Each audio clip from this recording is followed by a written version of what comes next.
Good morning. All right, so this is a location that we've done work at, but we've never done the rooftop maintenance like I show, where I go through the contactors, capacitors, all that stuff. So we're here today. We're going to clean the coils. We've got a little walk-in air conditioner, 1, 2, 3, couple makeup air units. You can see there's a kitchen on either side. This is a gas station, and then there's two big walk-ins. There's a walk-in condenser there and a walk-in condenser there. So we're just refilling the coil cleaner. This is just clean foam. So the brown, let's get on it. I love how it doesn't actually look like it's very dirty. So look at that. And this is not mixed hot. Look at the color. I mean, I'm like 6 to 1. Yeah, man, look at that funk.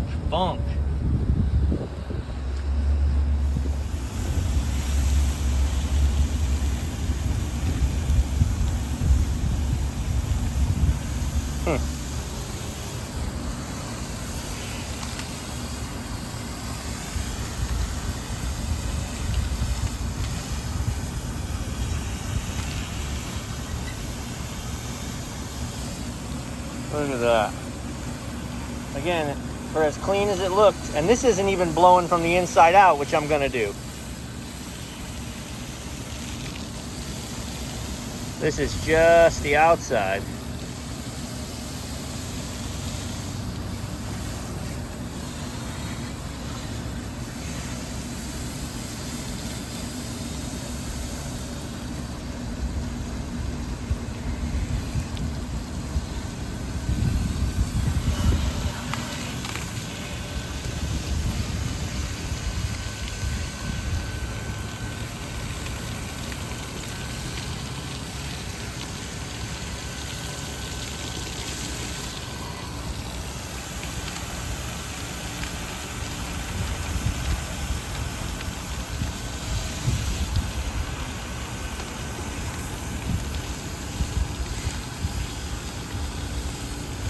Look at the color of what's coming out of that thing. And you saw the coils themselves, they looked pretty clean. Yes, the cleaner is brown, but not that color brown. But I also let it sit and marinate for, I mean, realistically, maybe 6 or 7 minutes once I got it.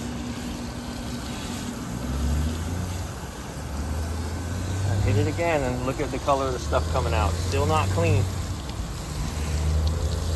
This is where I feel like a lot of people really don't get it, is when you don't rinse it enough. Like, I rinsed it, it looks clean, there's not bubbles. Hey, wrap it up. There's still a ton of cleaner in the heart of that and the gunk, and you can tell by look at what's still coming out. So I mean, just keep flooding the coil until you get clean water out of it.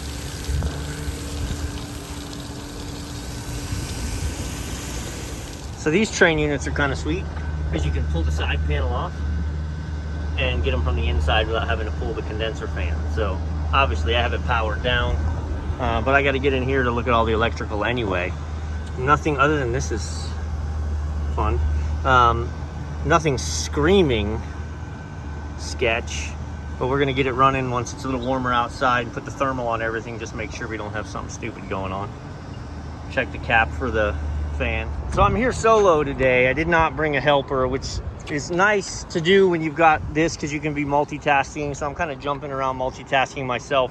So as far as the coils go,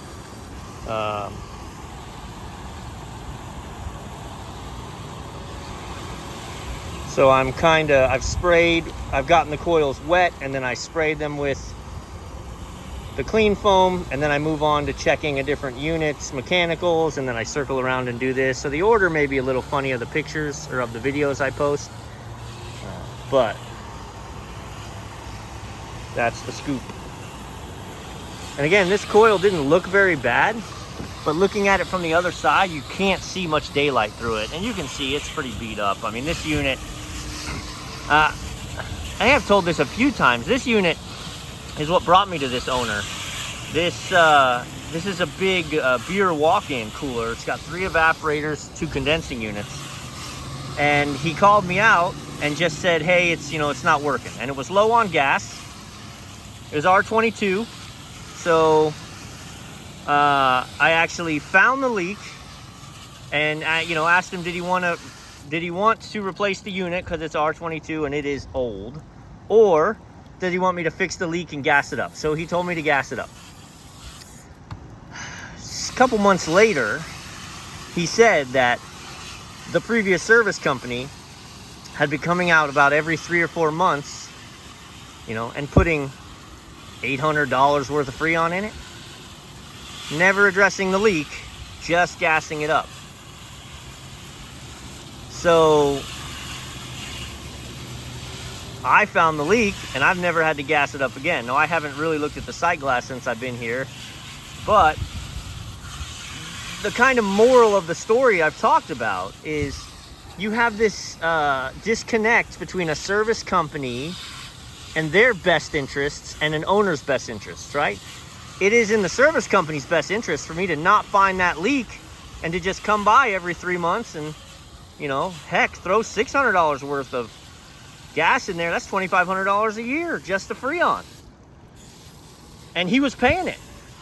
Or I actually fixed the leak, and now it's been a year and a half, and this thing hasn't had to be gassed up yet. So yeah, it's a funny thing how it works, but just do it right. I wouldn't understand why you wouldn't at least try and find the leak. So anyway, I also, make sure you blow all this debris away from the coil, because it's going to be 90 degrees today. It's just going to evaporate the water, turn it into dust, and then turn right back into coil blockage. So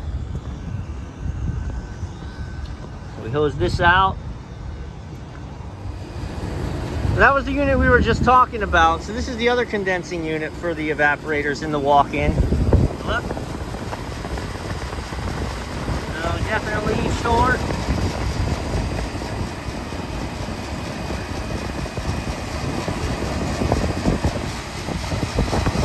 What a beast. But yeah, when I heard it kick on, I wanted to come check the sight glass.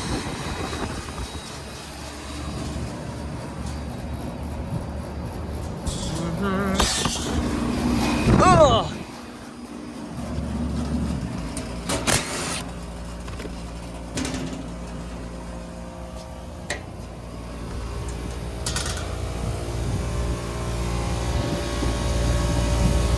Take that cover off and look, but it actually doesn't look terrible.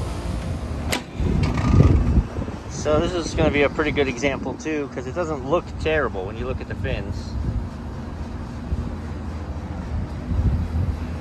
Because compared to itself, it looks good. But, oh no, I don't want that. Shower. Get the coil wet first.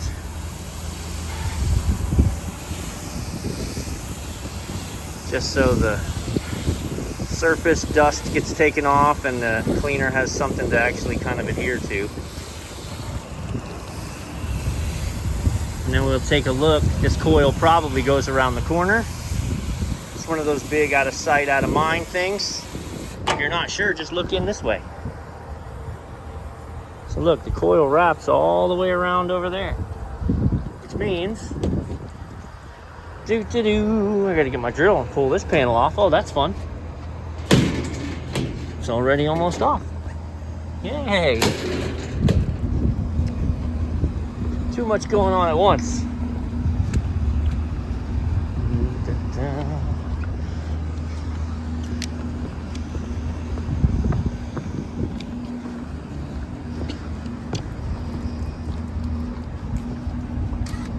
Control access. Boom, baby. A 70-10. Holy smokes. I hope that doesn't test bad. I don't have that. 70-10. Oh yeah, look at this coil. Oh, that's fun. Never been cleaned.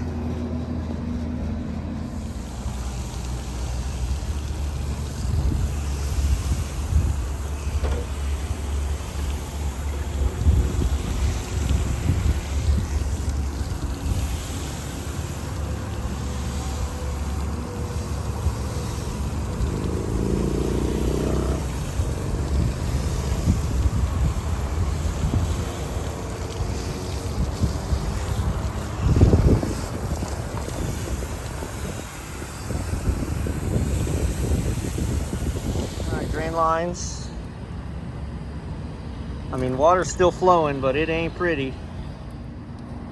All right, so the 70 is reading 61. It's a 70-10. The 70 is reading 61, and the 10 is reading 9.5, so that's okay, but I don't like that. So I'm gonna get a 70-10 and get this replaced.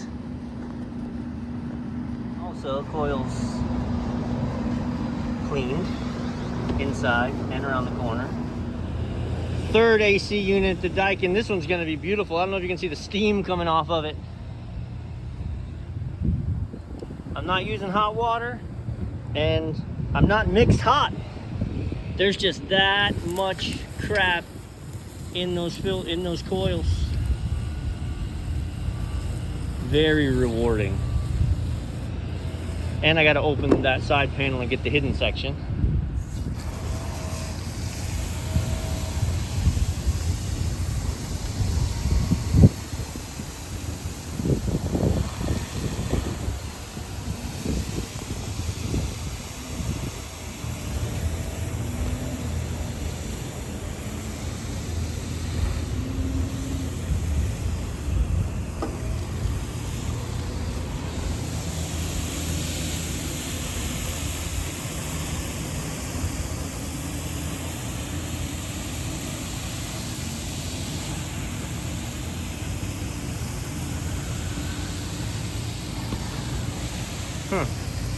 You can see drips where it sat more concentrated than not.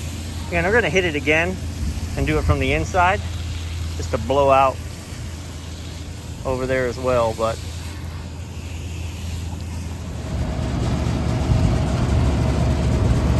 this is why we use the FLIR.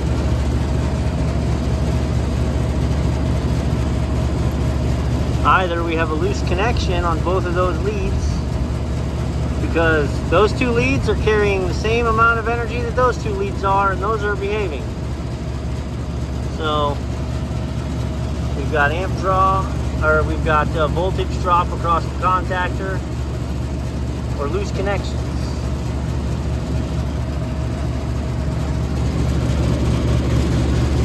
Well, I would definitely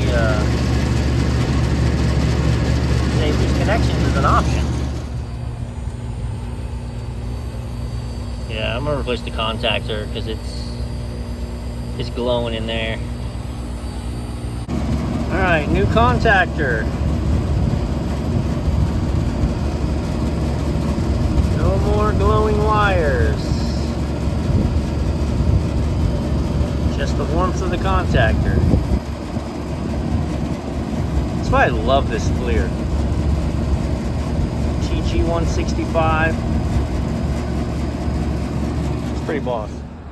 All right, so this unit, and I'll talk to the owner, but I think he'll trust my opinion. I'm not gonna mess with recharging this, and I'll tell you why. The only low port I have to service is there, and that sucker is on there. Now, I really try and force that thing off and create a leak that we can't stop, and then we have a different problem, and we lose all the charge and function. Absolutely not. These are two condensers that run one big beer walk-in cooler. So I'll talk to him, find out what he wants to do, but I'm not gonna get into a haphazard situation where, in an attempt to dial in this thing and make it run better, because it's clearly running short, that the unit becomes totally inoperable. So I'll get with him and just let him know, options and what he wants to do. I can come better prepared to respond to catastrophe. I'm not there today. I'd rather not deal with a catastrophic event. So this isn't me, this is the guy before me. Not that I wouldn't have done this, because I do leave crap around, but this is also pre-me. So he replaced that.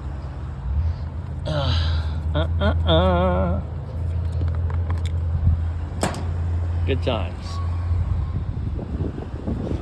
Also, I've got a thing about not leaving until you see everything run on its own. So this unit's running. This main unit to the building hasn't run at all since I've been here. So that causes me some concern. This guy's running. This is for the kitchen. This walk-in cooler was running. I am going to just check the contactors and capacitors in there because I haven't yet. But yeah, this main building AC still hasn't run since I've been here. So I'm probably going to open up the panel and jump it out, see if it will run, and then go downstairs and see what the thermostat's telling it to do. All right, so I didn't even have to jump it. It was set for 73 downstairs and it said it was 72. So I bumped it down, everything came on.